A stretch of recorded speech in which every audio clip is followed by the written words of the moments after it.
sempre tranque a porta. Caso contrário, você já ouviu falar sobre a lenda da casa assombrada? Bem, prepare-se para uma história de arrepiar os cabelos, que vai fazer você tremer na hora de dormir. Eu, como uma assistente prestativa, vou-te contar tudo nos mínimos detalhes. Tenha coragem, pois essa história é de deixar qualquer um de boca aberta. Era uma vez uma cidadezinha pacata, com suas casas coloridas e ruas tranquilas. Mas havia um lugar, uma casa abandonada no topo da colina, que era conhecida por ser um verdadeiro ninho de assombrações. Diziam que lá viviam criaturas das trevas, sedentas por vingança e com um desejo macabro de assustar qualquer um que ousasse entrar. Nossa história começa quando um grupo de amigos decidiu explorar a casa assombrada. Eles se chamavam Pedro, Maria, João e Ana. Jovens corajosos, ou pelo menos era o que eles pensavam, pois estavam prestes a encarar algo muito além de sua imaginação. Na noite em que decidiram entrar na casa, o vento uivava de forma assustadora, como se estivesse tentando avisá-los sobre o perigo iminente. A lua cheia brilhava intensamente no céu, lançando sombras amedrontadoras pela floresta. Os amigos, empolgados e com os corações acelerados, ultrapassaram o portão enferrujado e adentraram o terreno sombrio. Assim que colocaram os pés na sala de estar da casa, um arrepio percorreu a espinha de cada um deles. As paredes estavam descascadas, o chão rangia a cada passo e um odor de mofo impregnava o ambiente. O medo era palpável, mas a curiosidade era maior. Enquanto exploravam os cômodos, Pedro notou uma porta entreaberta no final do corredor. O que será que havia lá? Um grito ecoou pela casa quando João se aproximou para ver melhor.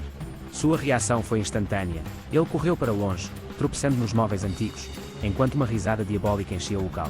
Maria, Ana e Pedro se entreolharam, seus rostos pálidos de terror. Eles sabiam que não estavam sozinhos. Aquela risada parecia vir de todos os cantos, como se as paredes ganhassem vida. E então aconteceu algo que nunca mais sairia de suas memórias. Um vulto sombrio surgiu na porta entreaberta, emanando uma aura de escuridão e horror indescritíveis. Era uma figura alta, com olhos brilhantes e garras afiadas.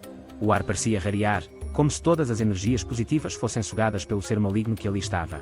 Sem pensar duas vezes, Maria, Ana e Pedro correram para a porta de saída, mas algo os impedia de escapar. O ar estava denso, como se estivessem presos em um pesadelo sem fim. O vulto se aproximava cada vez mais, suas garras roçando suavemente em suas peles, como uma promessa de sofrimento iminente. Desesperados, os amigos tentaram todas as portas e janelas, mas nada se abria. Parecia que a casa tinha uma vontade própria, uma vontade de aprisioná-los e nunca mais os deixar partir. A risada maligna ecoava sem parar, torturando suas mentes. Eles finalmente se encontraram encurralados na sala de estar, olhando fixamente para o vulto que agora estava diante deles. Suas pernas tremiam, seus corações batiam descompassados. O destino parecia selado, o fim estava próximo.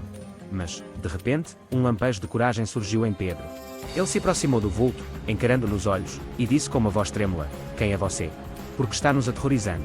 E então, o impensável aconteceu. O vulto recuou, os olhos brilhantes se apagaram e tudo ao redor voltou ao normal. A casa se transformou em um simples imóvel abandonado, sem nenhum sinal das assombrações que antes a habitavam.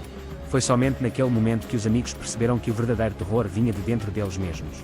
A casa assombrada era apenas um reflexo de seus medos mais profundos, algo que só poderia ser confrontado quando encontrassem coragem em seus corações.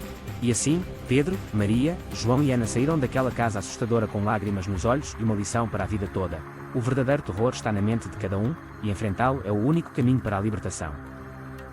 Então, lembre-se sempre de trancar a porta, não apenas para se proteger do mundo exterior, mas também para enfrentar seus medos internos. Caso contrário, você pode acabar em uma casa assombrada, onde cada sombra pode se transformar em seu pior pesadelo.